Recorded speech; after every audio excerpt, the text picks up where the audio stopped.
I have a confession to make about Christmas. For the past 3 years, I've been obsessed with December 1st. Not because it's the start of the holiday season, not because of decorations or shopping or any of that, but because December 1st, 2022 was the day I received two things I never asked for: a death sentence and a rusty car. And somehow, those 25 days between that day and Christmas morning became the most important days of my life. So this story is coming today. But first, let me show you what's happening right now. Because as you guys can see on this Google Trends screen, something absolutely insane is going on with Christmas searches this year. Look at this. Searches for Brazilian Christmas Miracle and Capa de Fusca Christmas are spiking right now in December 2025. Michigan is leading at 100% search volume, Ohio at 83%, Massachusetts at 72%. I don't know if you guys can see this clearly, but people are specifically searching for Brazilian car, Christmas Miracle, and Fusca Saved My Life. This isn't random nostalgia. This is people desperately searching for hope during the holidays. And I think I finally understand why. Because 3 years ago, on December 1st, I became part of that miracle. My name is Robert Thompson. I'm 81 years old now. And this is the story of the Christmas that wasn't supposed to happen. December 1st, 2022 started like the worst day of my life. I was sitting in the oncology office at University of Michigan Hospital. The room was decorated for Christmas. Little fake tree in the corner. Snowflake window clings. Felt obscene given what I was about to hear. My oncologist, Dr. Sarah Chen, she's been my doctor for 5 years, sat down across from me with that look. You know the one. The "I'm so sorry" look. Stage 4 pancreatic cancer, she said. It's aggressive. We've exhausted treatment options. Chemotherapy isn't working anymore. The tumors are growing despite everything we've tried. I asked the question you always asked, even though you don't want to hear the answer. How long? She looked at her notes, then at me. Honestly, Robert, given the progression, I'd say 6 months, maybe less. Probably won't make it to next summer. I'd recommend getting your affairs in order. Spend time with family. Make peace. I don't know if you guys have ever received news like that, but hopefully you can imagine what goes through your mind. It wasn't fear exactly. It was this weird acceptance mixed with anger. I was 78 years old. I'd lived a decent life. Had kids, grandkids, a career I was proud of. But 6 months? That meant I probably wouldn't see another Christmas after this one. This would be my last holiday season. Last Thanksgiving, last Christmas, last New Year, all the last coming rapid fire. I walked out of that office into the December cold. Detroit in December is brutal. Gray sky, wind cutting through your coat, everything dead and waiting for snow. Matched my mood perfectly. I got to my car, a boring 2015 Camry that drove itself basically, and I just sat there in the parking lot for probably 20 minutes. Couldn't bring myself to start the engine and go home and tell my wife Carol that our retirement was getting cut short. Way short. When I finally did drive home, I took the long way. Drove past our old neighborhood where we were the kids. Past the park where I taught my son to ride a bike. Past the high school where I watched my daughter graduate. Felt like I was saying goodbye to my life in real time. And when I pulled into our driveway in the suburbs, there was my neighbor Frank standing in his driveway next door. Frank's 85, been our neighbor for 30 years. Good guy. He was standing next to this absolute piece of junk car covered with a tarp. As you guys can see in this photo I took that day, it was in bad shape even under the tarp. Rusty wheels poking out, flat tires, moss growing on the edges. "Hey Robert," Frank called out. He walked over as I was getting out of my car. I tried to put on a normal face, didn't want to tell him yet. "You okay?" he asked. "You look like hell." "Just a rough day," I said. "Doctor's appointment." He nodded, didn't push. Then he gestured at the covered car. "Listen, I got a favor to ask." That's my old 67 Beetle, been sitting there since probably 89. I'm finally cleaning out the garage, downsizing, you know how it is. Tow truck's coming tomorrow to take it to the scrapyard. But I remembered you used to work on cars back in the day. You want it? It's yours if you can get it out of here today. I looked at that car. Looked at Frank. Looked back at the car. It was the most ridiculous offer I'd ever received. I had just been told I had 6 months to live, probably less, and my neighbor was offering me a project car that clearly needed months of work, maybe years. It was absurd. It was perfect. It was exactly what I needed, even though I didn't know it yet. Yeah, Frank, I said. I'll take it. He looked surprised. Really? It hasn't run since 1989, Robert. It's probably completely shot. It might just be good for parts. I don't care, I said. I'll take it. Can you help me push it into my garage? So we pushed this dead Beetle, this piece of automotive history that had been slowly dying in Frank's driveway for 33 years, across our lawns and into my garage. It barely fit. Had to move a bunch of stuff around, old lawn equipment, boxes of Christmas decorations Carol had been asking me to hang for weeks. We got it in there, and Frank left, and I just stood there looking at this thing, pulled the tarp off completely. As you guys can see in these photos, it was rough. Paint was oxidized to hell, more rust than metal in some places. Interior smelled like mildew and decay. Windows were cloudy with grime. It was broken, just like me. I went inside. Carol was in the kitchen starting to prep dinner. She took one look at my face and knew. The appointment didn't go well, she said. It wasn't a question. I told her everything. The diagnosis, the timeline, the hopelessness of it. We cried together, held each other in that kitchen while the December sun set early like it does in Michigan winters. And then I told her about the car. She laughed through her tears. You're dying and you accepted a project car. What are you going to do with it, Robert? I don't know, I said honestly. But I have 25 days until Christmas. If these are my last days, maybe I want to spend them fixing something, making something broken work again, even if it's just a stupid old car. That night I couldn't sleep. Kept thinking about that Beetle in my garage. Kept thinking about the deadline. 6 months felt abstract, but 25 days until Christmas? That was concrete. That was a countdown I could understand. Around 2 in the morning, I got up, went out to the garage in my pajamas and robe, turned on the overhead lights. The Beetle sat there looking pathetic and hopeful at the same time. I walked around it slowly. Noticed details I'd missed before. It was a 67, same year as my first car had been, though mine was American. This one had some interesting features. Pop-out windows, the old-style bumpers, that classic Beetle shape that everyone recognized. I opened the hood. Engine was there, but looked like it hadn't turned over in decades.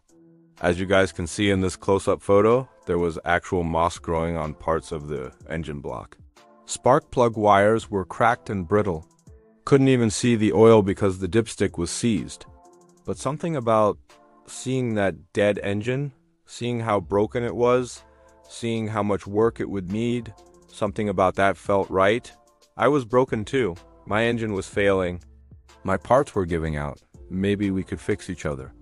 Or maybe we'd both just die together. Either way, I had 25 days to find out. December 2nd, 2022.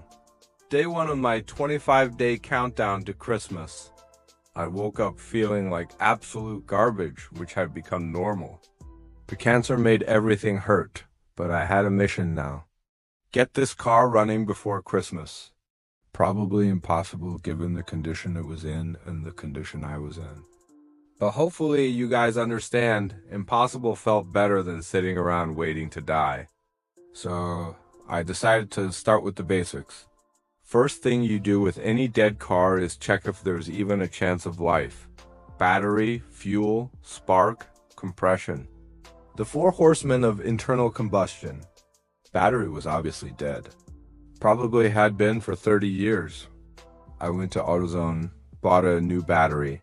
Some basic tools I didn't have anymore since I'd given most of mine to my son years ago. The young guy at the counter, maybe 25, saw me buying all this stuff. Big project? He asked while ringing me up. Yeah, I said. Got 25 days to bring a 67 Beetle back from the dead. He laughed. That's ambitious. Good luck, man. I didn't tell him why I only had 25 days. Didn't tell him I was racing against more than just a calendar. Got home, installed the new battery. As you guys can see in this photo, the battery tray was rusted but still solid enough. Connected the terminals. Nothing happened when I turned the key, which wasn't surprising. No lights, no clicks, nothing. Checked the main ground cable. It was so corroded it basically disintegrated in my hand. Okay, that's fixable. Spent 2 hours that first day just cleaning electrical connections. Every time I'd work for 20 minutes, I'd have to rest for 10. The cancer fatigue was real, but I kept going. Day 2, December 3rd. Woke up and my oncologist called. "We need to schedule another round of scans," she said. "Start documenting the progression for your records." For my records felt like for my autopsy report, but I didn't say that. Scheduled it for December 15th, 10 days before Christmas.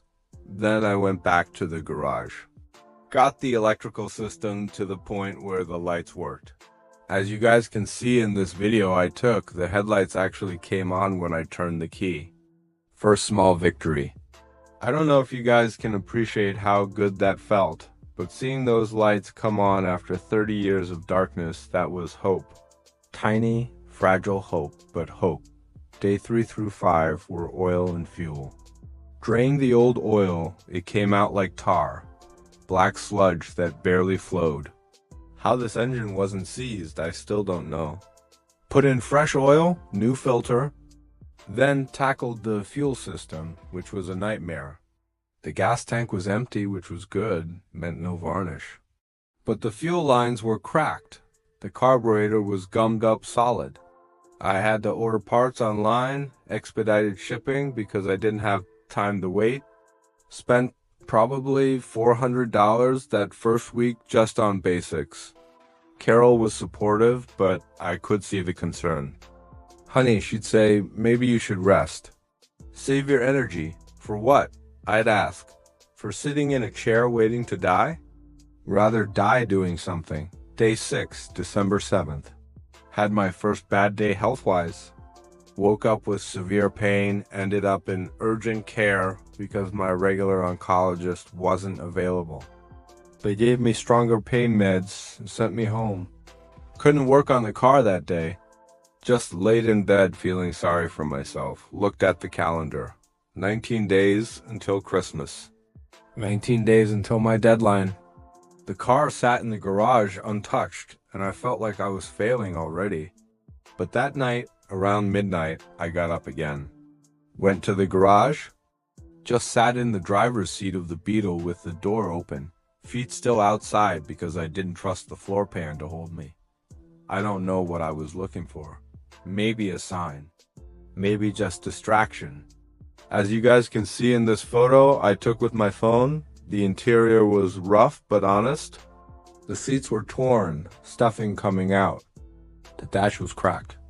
But the steering wheel, man, that classic view steering wheel, it felt right in my hands. And I noticed something. There was an old air freshener hanging from the mirror, one of those little tree shapes. It had been there so long the scent was completely gone, just a piece of shaped cardboard now, but someone had written on it in faded marker, Christmas 1988. Probably the last Christmas this car saw before it got parked and forgotten, almost exactly 34 years ago. I took that as a sign. This car's last Christmas was 34 years ago. Maybe this would be both of our last Christmas. But we'd go out running, not rusting. Day 7 and 8, parts started arriving. New fuel lines, carburetor rebuild kit, fresh spark plugs and wires, air filter, all of it. I worked methodically. Replaced the fuel lines first, checking for leaks at every connection. As you guys will see in these photos, I documented everything. Every step, every part, every small victory. Rebuilt the carburetor following a YouTube tutorial, which felt surreal. Dying old man learning carburetor repair from a kid on YouTube. But it worked. Got it cleaned, reassembled, reinstalled. By day 8, December 9th, 16 days until Christmas, I had spark, I had fuel pressure, I had compression according to a test I barely understood, but the numbers looked okay. Everything the engine needed to run. Just one question left, would it? I didn't try yet. Wanted to do a few more things first. Check the timing, adjust the valves, make sure nothing was going to catastrophically fail on first start. But I was closer than I thought possible 8 days ago. And something weird was happening. The pain wasn't as bad. I was sleeping better. Still dying according to every medical test I'd had, but feeling slightly less dead. Probably just adrenaline, I told myself. Probably just distraction from reality. Couldn't possibly be the car actually helping. That would be crazy. December 10th, day 9. Today was the day I'd try to start it. I've been building to this moment for over a week. But I was terrified. What if it didn't work? What if all this effort, all this hope, all this purpose I'd found, what if it just resulted in nothing but more failure? I called my son Michael. He lives about 40 minutes away. Told him what I'd been doing. He thought I was crazy, but in a supportive way. "Dad, you're supposed to be resting," he said. "I am resting," I told him. "I'm resting from being sick by fixing something." He didn't argue, said he'd come over to help. Michael arrived with his 11-year-old son, my grandson Jake. Jake's eyes went wide when he saw the Beetle. "Grandpa, this is so cool. Is it gonna run?" "Hopefully," I said. "We're about to find out." The 3 generations of Thompson men stood around that Beetle like it was some kind of altar. I got in the driver's seat. Michael stood by with a fire extinguisher, only half joking. Jake had his phone out ready to record. I turned the key. Nothing. Click, click, click, but no turnover. "Starter's probably frozen," I said. "We can work around that." Michael got his car. We hooked up jumper cables directly to the starter solenoid, bypassed some of the electrical. I turned the key again. This time the starter motor groaned. Slow, reluctant, but it turned. The engine turned over, once, twice, 3 times, coughing, sputtering, and then, as you guys can see in Jake's video that I'm showing here, it fired. Not smoothly, not prettily, but it ran. That dead engine that hadn't made a sound in 33 years suddenly roared back to life. Black smoke poured out the exhaust. The whole garage filled with the smell of burning oil and ancient fuel deposits. It ran for maybe 10 seconds, then died. But those 10 seconds changed everything. Michael was grinning. Jake was literally jumping up and down. And I was crying. Just sitting there in the driver's seat of this ridiculous old car, tears streaming down my face because something I'd given up on as dead had just proven it could still live. We got it running 3 more times that day. Each time a little longer, a little smoother. By the end of day 9, it would idle for a full minute before dying. Progress. Real, measurable progress. That night at dinner, Carol noticed something. "You look different," she said. "I feel different," I admitted. "Don't get your hopes up," she said gently. "The car is great, honey, but it doesn't change what's happening inside you." "I know," I said, "but maybe it does. Maybe hope is medicine, too." Day 10, December 11th, 14 days until Christmas. I had the previously scheduled appointment for new scans. Went to the hospital, got injected with contrast dye, laid in the CT machine for 40 minutes while it mapped my tumor progression. Dr. Chen said the results would take a few days. In the meantime, keep taking your pain medication. Keep resting. I nodded, but I wasn't going to rest. I was going to work on the car. Days 11 through 13 were about making it drivable, not just running. Brakes were shot, obviously. 33 years sitting meant the brake fluid was basically sludge. I bled the whole system, refilled it with fresh .3, pumped the pedal probably 500 times getting the pressure back. The tires were cracked and flat, couldn't be trusted. Ordered new ones online, had them delivered to a local tire shop, borrowed Michael's trailer to get the car there and back since it couldn't drive yet. As you guys can see in these photos from the tire shop, the mechanics there were fascinated. They'd never seen a 67 that had been sitting that long still fighting to come back. One old-timer mechanic named Carl said, "This car wants to live, you can tell." Some cars give up. This one's fighting. I thought about that. This car wants to live. Was I fighting? Was I wanting to live? Or had I given up too? The cancer made it easy to give up. Every day reminded you that your body was betraying you, that your own cells were killing you from inside. But this car, this stupid old Beetle, it was showing me that even when every system fails, even when you've been left to rot for decades, you can still choose to fight. You can still choose to run when everyone expects you to stay dead. Day 14, December 15th. 11 days until Christmas. The call came from Dr. Chen. "Robert," she said, her voice careful, "we got your scan results back. I need you to come in. We need to talk about what we're seeing." My stomach dropped. Here it comes. The "you're dying faster than we thought" conversation. I went in that afternoon. She pulled up the scans on her computer, showed me the comparison. 3 weeks ago versus now. And then she said something I wasn't expecting. "I don't understand this," she said. "The tumors haven't grown." In fact, she zoomed in. Several of them appear smaller. "Your tumor markers are down 40% from 3 weeks ago." I looked at the screen, not understanding. "What does that mean?" "I don't know," she said honestly. Spontaneous remission is rare, but not unheard of in pancreatic cancer. But this quickly, this dramatically, I've never seen it. "We need to run more tests." I floated out of that office. Didn't feel real. Drove straight home, went to the garage, looked at the Beetle. It was sitting there waiting for more work, patient and hopeful. I'd installed new tires the day before. Fixed the brakes yesterday. Today I was planning to work on the transmission because it wasn't shifting smoothly. Routine maintenance on a 33-year-old project car while my 33-year-old tumors were inexplicably shrinking. The correlation was insane. It couldn't possibly be related, except the timeline matched exactly. December 1st, terminal diagnosis and dead car. December 15th, tumor shrinking and car running. Days 15 and 16 I worked like a man possessed. Not because I was racing death anymore, because I was racing toward life. Fixed the transmission linkage, adjusted the clutch, cleaned the interior, shampooed the seats. Got the wipers working, the horn, the turn signals, every system coming back online.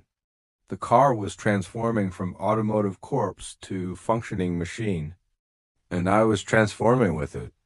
The pain that had been constant for months was not gone, but less. The fatigue wasn't crushing anymore. I was sleeping through the night. I had energy. Hope was medicine. Purpose was treatment. The car was therapy. December 17th, day 17. 8 days until Christmas. The Beetle run.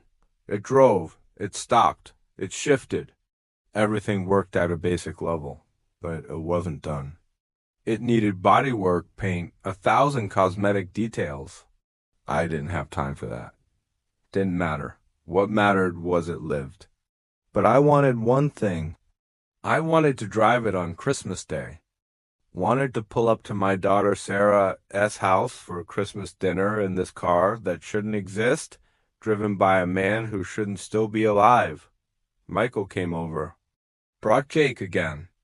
The kid had become invested in this project, asked about it every day. "Grandpa, when can we drive it?" "Soon, buddy, soon." We took it for its first real drive. Just around the block at first. Nervous about everything. But as you guys can see in this video, Jake took from the back seat. It ran, not perfectly. It made weird noises. The exhaust smoked. But it moved under its own power for the first time in 33 years. We drove around the neighborhood. Drew stares from neighbors who remembered this car sitting in Frank's driveway for decades. Got back to the house and just sat in the driveway with the engine running, listening to it.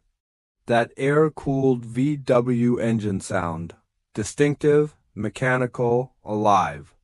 Day 18 through 20. December 18th through 20th. 5 to 7 days until Christmas.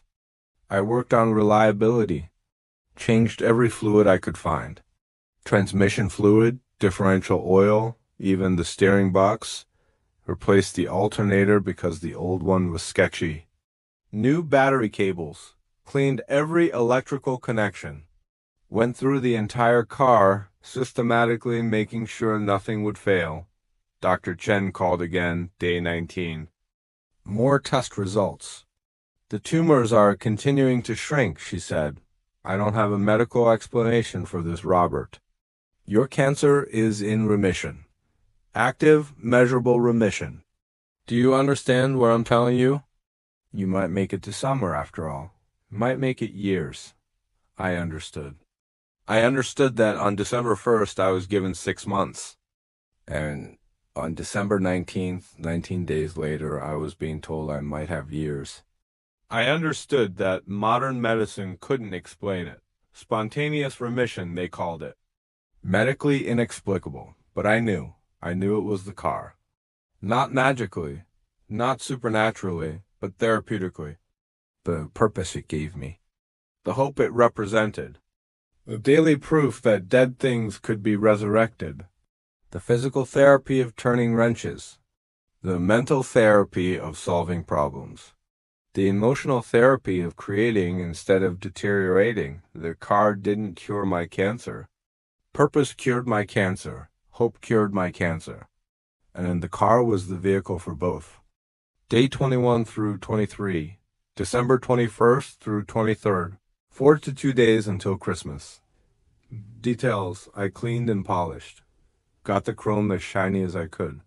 Waxed the oxidized paint. Couldn't fix it, but made it look better. Detailed the interior, got most of the smell out. Put new floor mats in. Hung a new air freshener from the mirror, same little tree shape as the old one. Wrote on it with marker, Christmas 2022, full circle. The last air freshener said Christmas 88. This one said Christmas 22.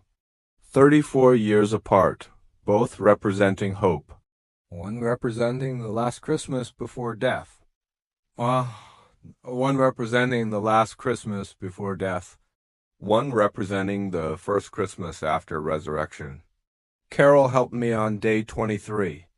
We worked together in the garage, her cleaning the interior while I adjusted the idle speed trying to get it perfect. She looked at me at one point and said, "You know this is crazy, right? A month ago you were dying. Now you restoring a car, and your cancer in remission, and you look healthier than you have in years." It is crazy, I agreed, but it's real. She nodded. I know. I see it. The car saved you. The car gave me a reason to be saved, I corrected. There's a difference. I was ready to die a month ago.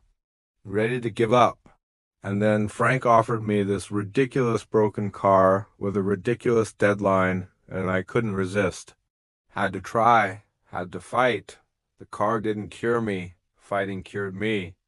Day 24, Christmas Eve. Tomorrow was Christmas. Tomorrow was the deadline. Tomorrow was the day I'd drive this car or accept failure. Everything was ready. The car ran perfectly now. Smooth idle, good power, no weird noises. The brakes worked. The lights worked. Everything worked. But I was nervous. 30 years of neglect, 3 weeks of frantic repair. What if something failed? What if I got halfway to Sarah's house and broke down? What if the miracle ended with embarrassment? Michael called. You ready for tomorrow, Dad? Ready as I'll ever be, I said. It's just a car, he said. You already won. You're alive. That's the miracle. The car's just the car. He was right. But I wanted both miracles. Wanted to be alive and wanted the car to run.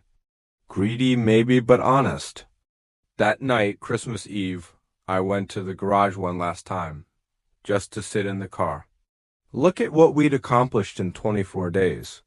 As you guys can see in these before and after photos I put together, the transformation was remarkable. Not a show car, not perfect, but alive, functional, resurrected. I sat in the driver's seat with the garage door open, looking at the Christmas lights on our house. Carol had finally put up without my help. The neighborhood was quiet, that special Christmas Eve quiet when everyone's inside with family, when the world holds its breath before the celebration. I turned the key, let the engine run, listened to it purr. Tomorrow, I told the car. Tomorrow we show everyone what we can do, both of us. Tomorrow we prove that broken things can be fixed, that dead things can live. That hope is real. December 25th, 2022. Christmas Day. I woke up before dawn. Couldn't sleep. This was it. The deadline. The day everything had been building toward for 25 days. I went to the garage while Carol was still sleeping, turned on the lights. The Beetle sat there looking better than it had in decades. Not perfect. The paint was still faded. There were rust spots I couldn't fix, but it looked loved. It looked alive. It looked ready. I did my final checks. Oil level, coolant level, tire pressure, all the things you do before a journey. Everything was good. I turned the key. The engine fired immediately, settled into a perfect idle. As you guys can hear in this video I took, it sounded healthy, strong, ready. Carol came out to the garage in her robe. "It's 5 in the morning," she said. "Can't sleep?" "Too excited," I admitted. She smiled. 78 years old, dying of cancer a month ago, and you're excited like a kid on Christmas because you fixed a car. I'm excited because I'm not dying anymore, I corrected. And yeah, because I fixed a car. We both are. It fixed me, I fixed it. Team effort. She walked over, looked at the car appraisingly. "It does look good," she admitted. "You did good work, honey. We did good work," I said. "You supported this insanity. Couldn't have done it without you." Our plan was to drive to Sarah's house for Christmas dinner. It was 40 minutes away in normal traffic, probably an hour in an old Beetle that topped out at 60 miles per hour. I wanted to leave early, give myself time in case of problems. Michael and his family would meet us there. Sarah and her husband Tom were hosting. Everyone knew about the car project, but nobody had seen it running except Michael and Jake. This was the reveal. The proof. I got dressed, came back to the garage. Carol was dressed too. "I'm riding with you," she announced. "In that?" "It's been sitting for 30 years, exactly," I said. "That's why I'm driving it." She sighed. "If we die in a Beetle on Christmas Day, I'm going to be so mad at you." "We're not dying," I promised. "Not today." "Not for a long time. The cancer's in remission, remember?" "Minor detail," she said, but she was smiling. We pulled out of the garage at 8 a.m., Christmas morning in Detroit suburbs, cold but not snowing. The sun was just coming up. As you guys can see in this dash cam footage I set up, I'm going to narrate our drive because it was remarkable. First few blocks were terrifying. Every noise made me nervous. Every vibration made me think something was about to fail. But the car ran perfectly. Smooth, steady, reliable. We got onto the main road, started heading toward the highway. The Beetle topped out around 55, but that was fine. We weren't racing. We were celebrating. Carol had her phone out, taking pictures, video, documenting everything. "Look at you," she said. "A month ago, you couldn't walk to the mailbox without being exhausted. Now you're driving a car you rebuilt while fighting cancer. It's a Christmas miracle." I glanced at her. "That's exactly what it is," I said. "A Christmas miracle, Brazilian edition." She laughed. "Why Brazilian?" Because I told her, gesturing at the car around us, this is basically what Brazil did for 25 years. America gave up on the Beetle in '79. Said it was obsolete, dead. But Brazil kept making them until 2003. Kept improving them, perfecting them, refusing to let them die. Just like me. America, my doctors, they gave up on me. Said I was terminal, dead man walking. But I refused to accept that. Kept fighting like Brazil kept making beetles. We drove through neighborhoods decorated for Christmas. Houses with lights, inflatable Santas, the whole display. People saw us drive by this old Beetle that clearly wasn't a show car, clearly wasn't perfect, but clearly was running. Some waved, some pointed, a few took pictures. We were a rolling Christmas miracle, and people could see it. Halfway to Sarah's house, stopped at a red light. A young guy pulled up next to us in a new BMW. He rolled down his window.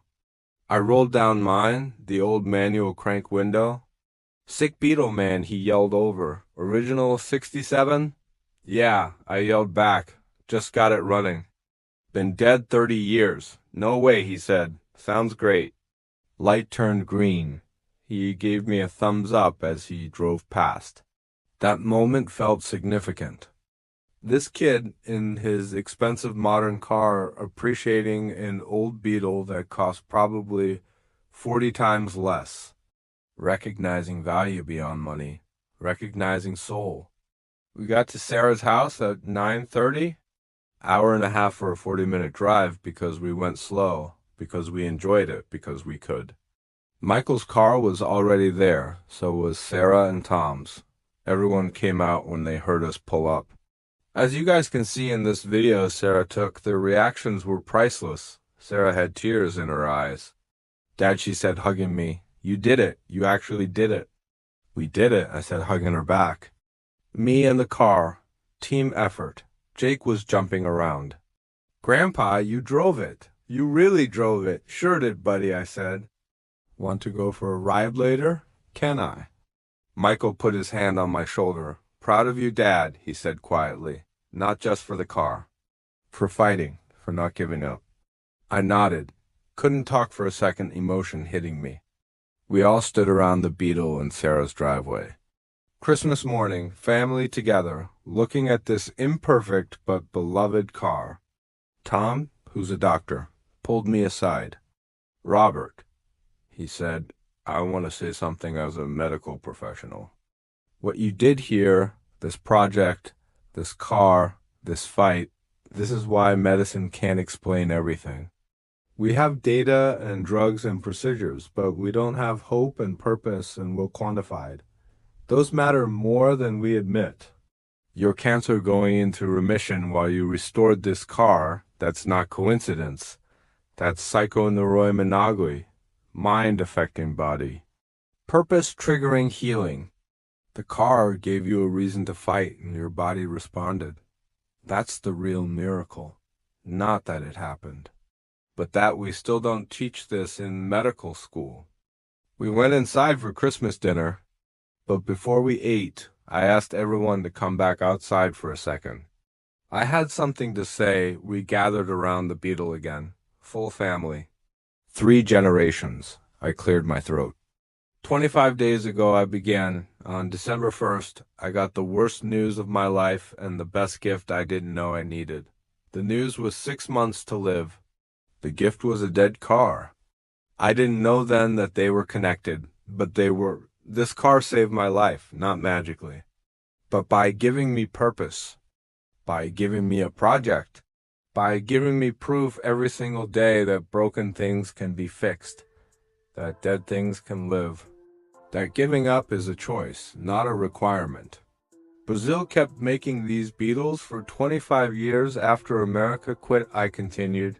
25 years of refusing to accept obsolescence, of believing in value beyond profit, of choosing soul over efficiency. And in the last 25 days, I did the same thing. Refused to accept my obsolescence, refused to believe I was done, chose hope over despair. This car and I, we saved each other. So this Christmas I'm grateful. For family who supported my insanity. For modern medicine that admits it doesn't know everything. for old cars that refuse to stay dead, and for second chances. Both of us got a second chance.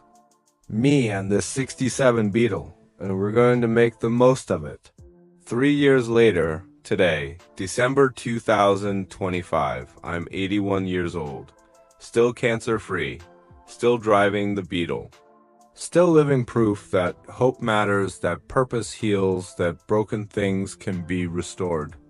And now, as you guys can see on these Google Trends, thousands of Americans are searching for the same miracle. Searching for Capa de Fusca, searching for Brazilian cars, searching for proof that fighting matters. And I'm here to tell them, it's real. The miracle is real, not because cars cure cancer, but because purpose cures despair, hope cures hopelessness.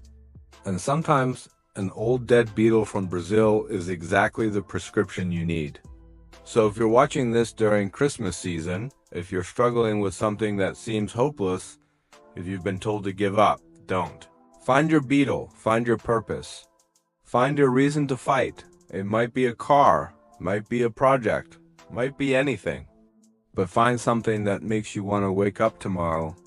Because that wanting, that fighting, that refusing to accept the verdict of obsolescence, that's where miracles live. This Christmas, 3 years after my miracle, I'm sharing this story, hoping it helps someone, hoping it inspires someone, hoping it proves that even in December darkness, even in terminal diagnosis, even in 33 years of rust, there's always hope for resurrection. Merry Christmas, everyone. And remember, broken things can be fixed. Dead things can live. And you're never too old, too sick, or too far gone to fight for one more day, one more Christmas, one more chance to prove that miracles happen when you refuse to quit.